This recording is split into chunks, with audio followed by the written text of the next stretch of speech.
Good morning, everyone. Come on in. We're going to give just a second for everyone to come in. Let me straighten myself out here a little bit.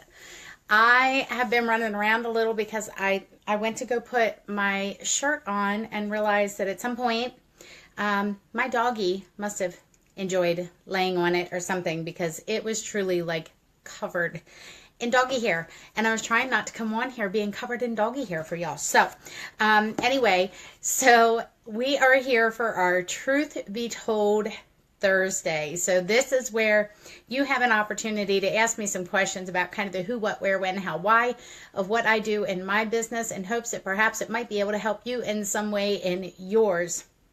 But before we even get started with that, Miss Jenny Spencer had already sent me a question. So she sent me that question yesterday, and what she had asked was, when I talk about this book here, this Where and How to Find More Customers When You've Run Out of Family and Friends, she had the question of, when I talked about this book, what was the biggest thing? There she is. There's my girl. What was the biggest thing that helped? Was there like one specific thing, or was it a combination of several? And I got to be honest, it was truly a combination of several, because really how I worked this was, it was kind of like I would just open up a page and be like, okay, this is what I'm going to try. Okay. Or then the next day it might be I open up a different page and I'm like, okay, well now this time is going to be this, or open up another one. This time is going to be this. So I cannot even tell you how many different things I tried. Okay. And it was kind of, it wasn't like there was like one thing I did that brought me like 15 or 20 leads. Okay. It was kind of like with each thing that I did, I might have got 2 or 3. But those 2 or 3 from that, and then 2 or 3 from this, and then 2 or 3 from that, and 2 or 3 from this, and so forth. It adds up. Okay. It adds up over time. So, probably some of the biggest ones that I did, and I shared this, with her last night as well, but said, you know what, I would still mention it. Look, do you see this? Like, what is that hair doing? It was driving me insane. It was like, so some of the biggest ones were vendor events. Also creating business card flyers. So basically it was like a flyer that kind of said what it is that I do. And then I just stapled business cards to that flyer. So it was like a flyer with like 10 business cards stapled across the bottom, that they could just pull it off the flyer. So I did that. I did a lot of like donations for silent auctions, fundraisers for different organizations. So we did a fundraiser for, do y'all remember when we had the Furry Friends bracelet? Okay, so back when we had that Furry Friends bracelet, we had done a fundraiser for a rescue shelter that had previously had to close their doors due to lack of funds. And so we were doing a fundraiser for them in an effort to help them reopen their doors. So we had done fundraisers for that kind of thing. We did for travel soccer teams. We did for mission groups, for mission trips of individuals who were looking to go on mission trips. So as an example, we had one church that at that one church, there was, I think, 5 different ladies who were all going on the same trip. Well, each one of them had to have their own funds. So basically what we did was we scheduled one kickoff party at which all of the individual people, so those 5 ladies plus each of them brought one friend. Okay, so now we would have been able to do that as a mega show, but back then we could only count it as kind of a introduction, if you will. And so we didn't even do those as an actual show. We did all those as catalog shows, but we just kind of had them all come and be able to get a chance to see what the display was and that sort of thing. So each of them did their own individual fundraiser, and we did each of them as catalog shows, and they each got their own individual funds earned based off of what it was that they sold. And so we did that. Let's see here. Other ones would have been networking with other direct sales people, getting hooked up with people who, especially during the holidays, would offer like little vendor show type things at their own home. So getting in touch with people who do those kind of things. And listen, that was usually just word of mouth. That was not like, there was like no special way for me to go find these people. It was typically like, hey, my friend so-and-so sells this and she's going to be offering a open house at her home with several other vendors. Would you like to be a part of it? So doing those kind of things every chance I got. I even set up at our local flea market on 3 different occasions. And that was basically just to get my name out there and just to kind of introduce people to what I had to offer. Okay, so now I think it cost me, I don't know, $17 for the day to be there for the entire day. But here's the thing. I wasn't really there for the purpose of selling because, again, I was at a flea market, all right? Nobody was looking to spend $40 on a necklace when they could go inside and buy 5 for $1. Okay, so they weren't really there for the purpose of purchasing, but I did make, contacts from people there. So really, I would say that, if you're able to get this book, and they do have it on Amazon, but here's the thing. This one, because this is the where and how, okay, so this one gives a little bit more of, I don't know, just a little bit more instruction, I guess, if you will. But let me just show you. Okay, now when I show you guys this stuff, are the words backwards? Are they backwards? Because if they are, it might be better for me to like kind of very quickly read to you what might be on here. Are they backwards for you? I'm waiting. I know this. Listen, I hate the lag in the comments. Like Facebook needs to do something. Okay, so they are backwards. Okay. All right. So real quick, I'm just going to, I'm going to try to quickly read these, as fast as I can, just to give you an idea of what's in this book. Okay. And why you need to get this book.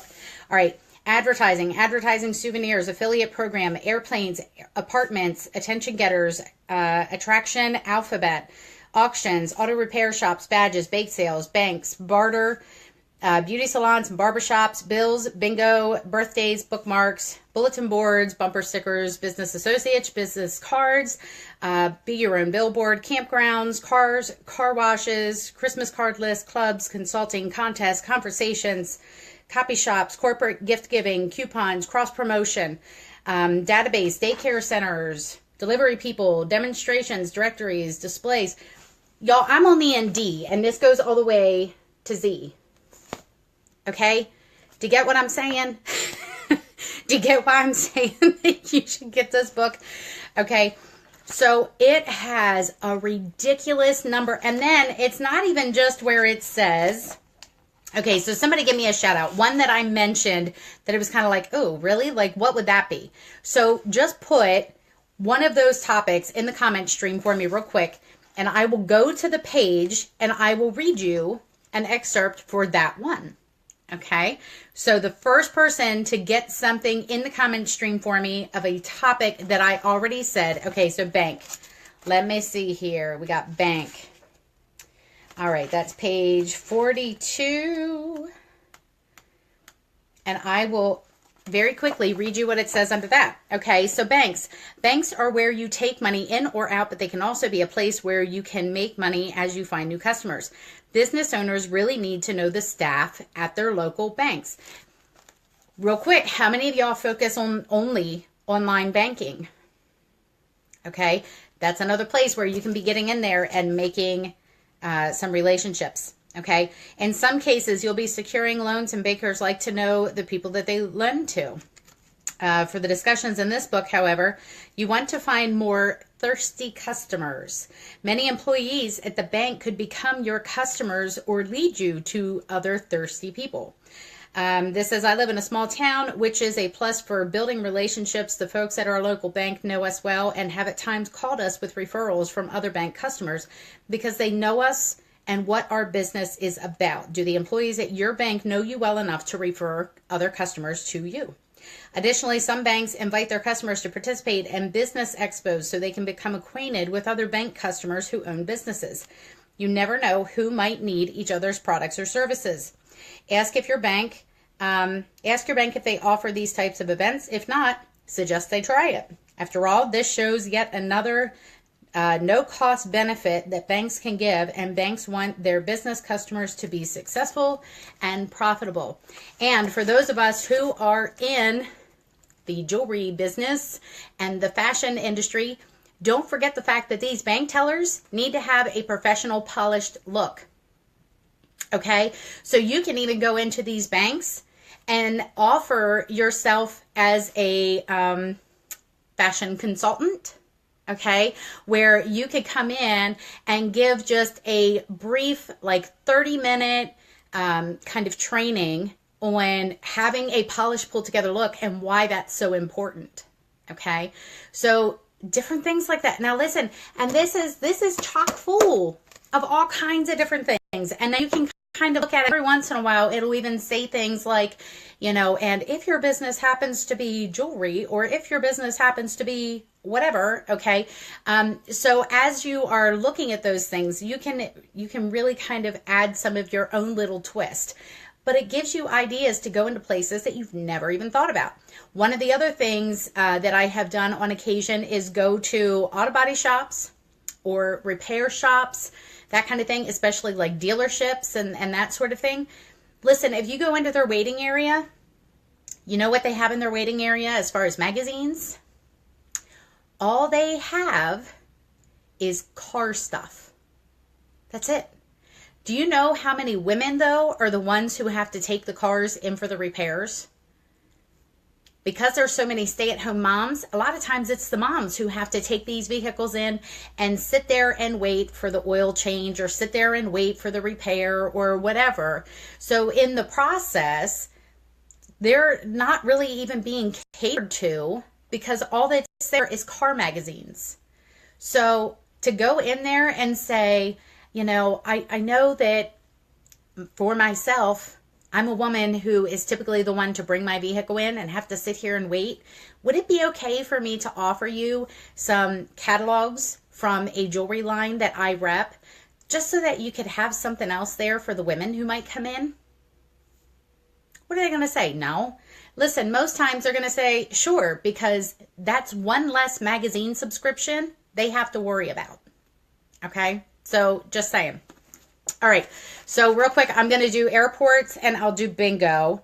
And then those are the only ones I'm going to do, because then if you want more, you need to just go buy the book. I'm not going to tell them all. Okay. Okay. So airplanes, 36. So how many of you will be traveling to go to Raleigh and going to need to be flying? All right. So here we go for airplanes. It says on an airplane, you could have a captive audience. However, don't make anyone feel like they are a prisoner to your marketing message. Instead, get to know your seat neighbor if he or she is open to conversation. Hint, if they give quick answers to your questions and keep focused on his or her book or computer, let them just fly in peace. Okay. It says, use the laws for locating leads as you visit. Always staying focused on the other person. If your product or service is a possible match, be prepared with literature and business cards and ask for the contact info. If you carry samples of your products to give away or even sell, this is a good opportunity. As an author, I carry copies of my books in my computer bag. One time I neglected to replenish my supply. On a flight from Dallas to Phoenix, I met a business owner who was very curious about my book. Because I did not have a copy with me, she followed me to the baggage claim area where my luggage had books packed inside. She gladly paid me for a resource that now can be a real benefit to her business. Perhaps your seat neighbor works in the city and flies home on the weekends. She might give you referrals of people she knows in your town as well as her own city. Place some of your literature in seat pockets where magazines are kept. I don't know if I'd do that, only because I feel like they're just going to be found and thrown away by the flight attendants, but I could be wrong. Or put the literature inside the onboard publications, leaving a note informing the readers that you can do business with them no matter where they live. Okay, so that, again, there's another quick little thing, another quick little suggestion. And for those of you who, some of you may already know my little story, but one of our gals, Miss Angela, I'm not sure if she's on here or not. I didn't happen to see if she popped on. But, sorry, I'm looking for her next page. But I actually met Angela on an airplane going to Raleigh, or going to Haven, rather. We were on our way to Haven, and her husband were on their way to Bermuda, I believe. And I was sitting in the seat in front of her, but one of my jewelry sisters was sitting beside her.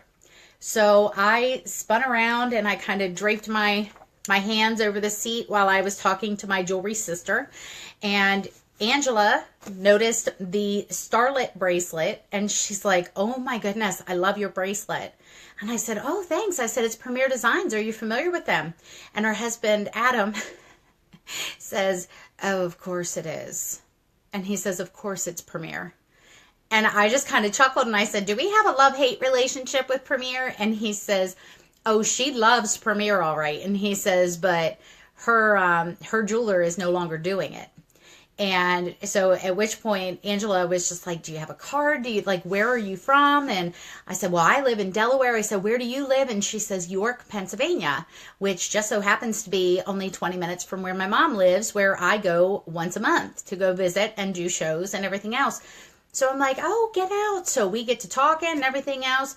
Within the next 2 months, she calls me and says, "You know what? I've been thinking more and more about this. As much as I love the jewelry and as much as I could use an additional income, I think I really just want to do this business." And so now she's been with us now for, I think it's almost 3 years, or maybe it is 3 years. Crazy. Okay. So yeah, so you never know who you're going to meet on a plane. So be willing to chat. Okay. All right. The next one is bingo. Okay. And we're going to go ahead and do bingo. Erin, how sad for you. She says, "Have to go to England instead." I'd feel sad for you, except I've never been to England, so I can't feel sad for you. I love that. Have to go. Isn't that I get to go? All right, so bingo. It says in many parts of the country, people flock to bingo halls and spend a lot of money playing a game. So why not have a free bingo at your place of business or meeting room, your home, whatever. Be sure to advertise this heavily. You can request online registration so you have an idea as to how many guests to expect and to limit the number if this is too popular. Okay, in between the rounds of bingo, you can give a quick presentation about your product and offer special discounts. Of course, you will award the winners with your product. Okay, great use of excess or outdated yet new and usable inventory or service rather than cash. You can purchase bingo supplies at party outlet stores to make this more fun. Combine the efforts with companies you do cross promotions with, or invite consultants in your company or agents in your office to join forces with you. Okay. So again, it's just another opportunity to do something different. Okay. And I have thought about, okay, so we often see these blingo cards, okay, where people either put like names of the jewelry or different parts about the business on it. I truly am to the point where I'm going, instead of having to constantly recreate those things based on, the jewelry line changing and that kind of thing, I almost think I'd rather just get regular bingo cards, or even go ahead and get the blingo cards, but that it just has the numbers on, and just do the numbers. But then in between, then share some quick little, okay, time for a quick fashion break or something like that. Do a quick jewelry combination, whatever. But then still, if they win, then it could be retired items that you're offering. It could be coupons that you're offering. It could be items from incentives, like whatever. Okay? Like, how cool would that be? Okay. So, lots of other good things in there. Lots of other good things in there. So, I am going to give, I know we're like right at like the 10 o'clock point, but I came on here a couple minutes late and I was talking on that stuff for quite a while. So, doesn't anybody have any other questions of things that I do in my business to kind of get like who, what, where, when, how, why of what I do in my business? Does anybody have any other questions that they would like to ask? And also, just a real quick while we're waiting for those questions to come through. Oh, look, Rachel already had one ready to go. On your Facebook sessions, if you aren't friends with someone, you can't PM them and they can't to you. So how do you get orders from those people not on your friend list? Hope that makes sense. It does make sense. However, Rachel, you can receive messages from people who are not on your friend list. You just want to make sure that you are looking in the other folder. If you are on your computer, if you're on Facebook Messenger, it will actually show you that you have a message request from someone who is not a friend of yours. So the other solution to that would be that you could just tell them that to place an order with you, to send you an email to your email account versus through Facebook. Okay, because here's the thing, you're going to need their email address anyway to be able to send them either a ProPay or a PayPal or a Square or whatever invoice. You would need their email address anyway. So it might just be best that instead of asking them to message you through Facebook, that they would send you an email through your actual email address. Penny Lacey says she always just plays normal bingo. Yes, and there is an app for the phone number for calling out numbers. That's awesome. I'll have to take a look at that. Thank you, Margaret. Thank you for that. All right, let me make sure I didn't miss anything else. Good morning, Myra. Okay. Good morning, Kimberly. How are y'all doing this morning? Okay, so we are at the question and answer time. I'm going to give about another 10 minutes because I did get on here a little late. And my heat just kicked on and I am like dying all of a sudden. All right. So any other questions? Do we have any other questions? There we go. Do you have a sheet that you follow for your Dare to Dream, Work to Win follow-up? No, I do not have a sheet that I follow for that. You mean as far as because of the fact that my girls are doing that through their boot camp? Is that what you're referring to maybe? We don't have a sheet or a follow-up. Basically, thank you, Kimberly. Basically, what they are doing is they are just being given a certain number of chapters to read. Okay, they're just being given a certain number of chapters to read, and then they are supposed to share their takeaways, and their takeaways are supposed to be basically how this relates to their business and how what they read could change kind of the layout of their business, if that makes sense. So it's kind of like, how are you going to implement this in your business? You know, how and what are you going to change? So how are you going to change the things that need to be changed, and what are those things? So that's kind of all they're doing, is they are just commenting underneath. Like, I have a picture of the cover of that book, and it just says like, comment below with your takeaways from this week's reading. So we have, which book? The one that I was just talking about is Dare to Dream and Work to Win by Dr. Tom Barrett. Okay. And then the other one we were talking about today is Where and How to Find More Customers When You've Run Out of Family and Friends by Christine Northrup. Okay. So both of those books you can find on Amazon. They are both fabulous. Fabulous, fabulous. All right. Do we have any other questions? We got about another 5 minutes. Let's see if we got any other questions. It's funny. I keep looking at my outfit thinking, I kind of think when I get off of here, I'm going to try putting this down to where it falls here, and then maybe do the blessed necklace or something up high. Isn't it awful? Like, I don't know if that's ADD or what you call that, but I'm just sitting here looking at my reflection in the camera going, that might fit there. Nice. I don't know. I can't explain it. All right. Any other questions? Let's see. We have just about 4 or 5 more minutes. Yes. Yeah, and that's what I'm looking at. I kind of like threw this all on very quickly because I put my outfit on and I'm like, oh my goodness, I'm like covered in dog hair. So I went out and I was trying to, so I literally just grabbed a tray of jewelry and just kind of started throwing pieces on so that I wasn't too late. So it was like I put it on and then as I'm sitting here looking at it, I'm going, that might, but I think I need a longer, I think I need the extra chain to make it as long as I need it, because at the longest that's where it would fall and I need it to go longer, so I have to find an extension, a little extender to bring that down lower. Yeah. I will actually, because I have to take some pictures anyway, because someone had asked me if I could take some pictures of different angles of my hair because they really like my hair, but I'm also going for a trim today. So, but she wants the pictures at the length that it's at. So I'm going to be doing pictures anyway, very briefly to be able to do some quick pics before I, head off to the hair salon. Yay. All right. So I'm guessing we don't have any other questions because I haven't seen anything else come through just yet. So I'm guessing we are good.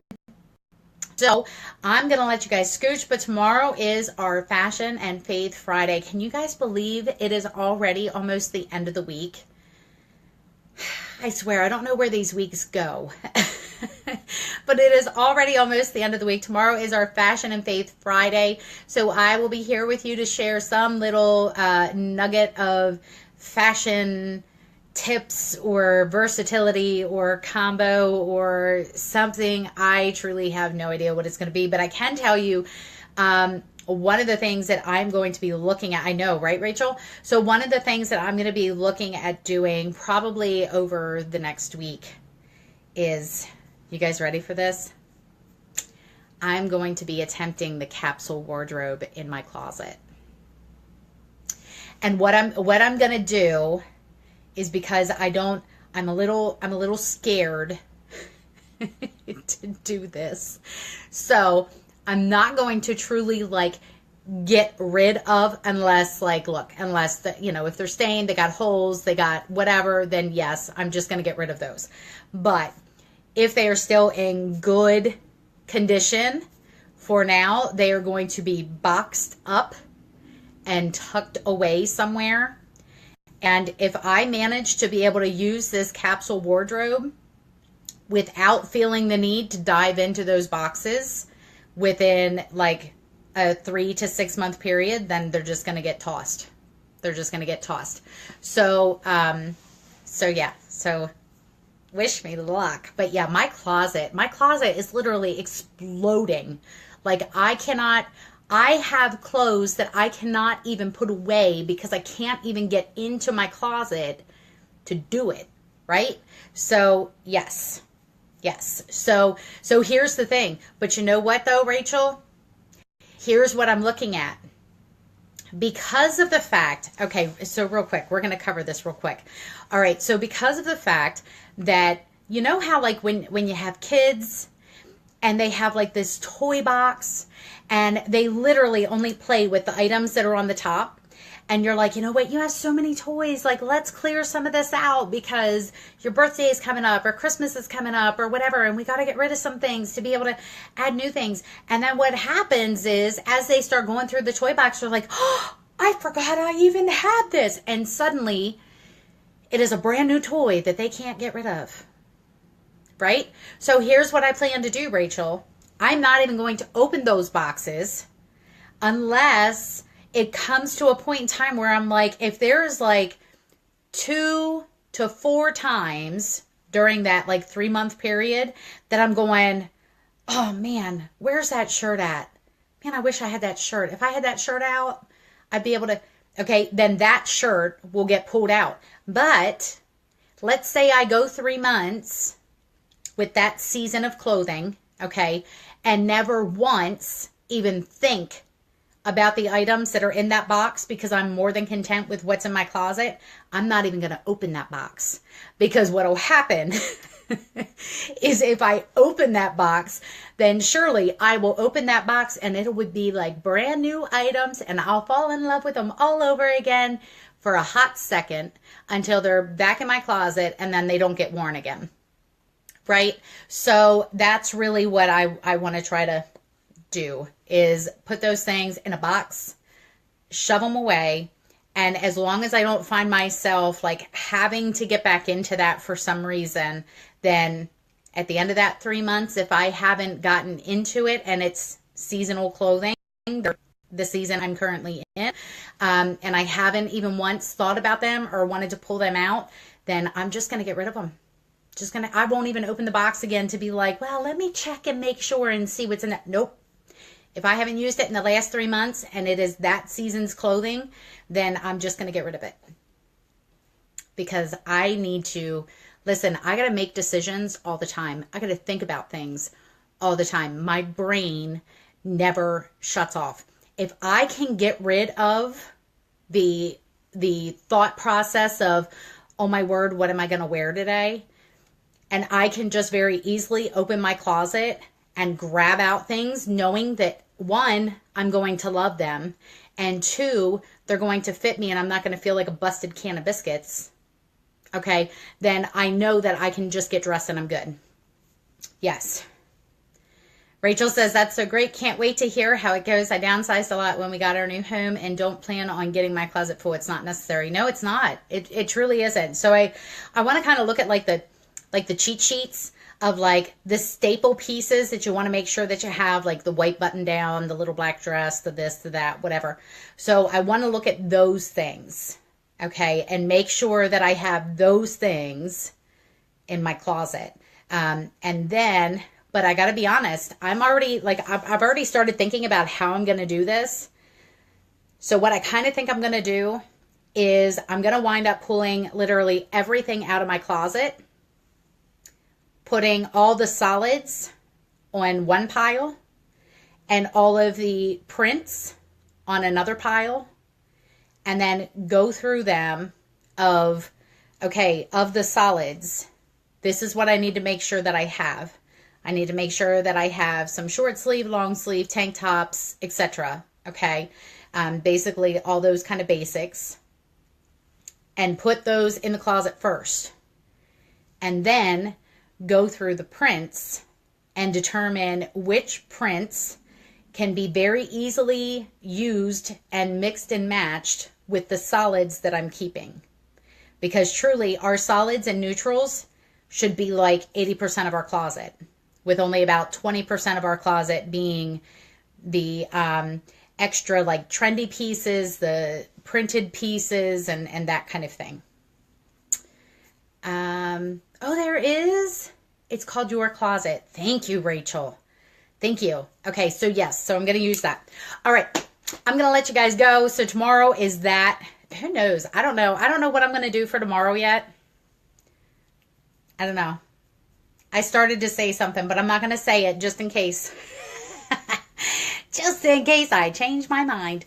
Okay. All right. So I will just plan on seeing you guys tomorrow at 9:30 Eastern time. So look forward to seeing you guys. Thank you so much for joining me and for putting up with me when I'm a couple minutes late here and there. I appreciate that. So I look forward to seeing you guys tomorrow. Yes, Michelle, I am so looking forward to that. So looking forward to that. I need it. I seriously need it. We do not have the time, storage, etc. to be dealing with all of these ridiculous options. So, yes. All right. So I'm going to let you guys go. I will see you tomorrow. Have a blessed day. And for those of you who might have any jewelry shows tonight, just know that I will be praying for you. Pray that God is going to open some doors for you and just bless your business to the fullest. So look forward to seeing you guys tomorrow. Have a blessed night. Thanks.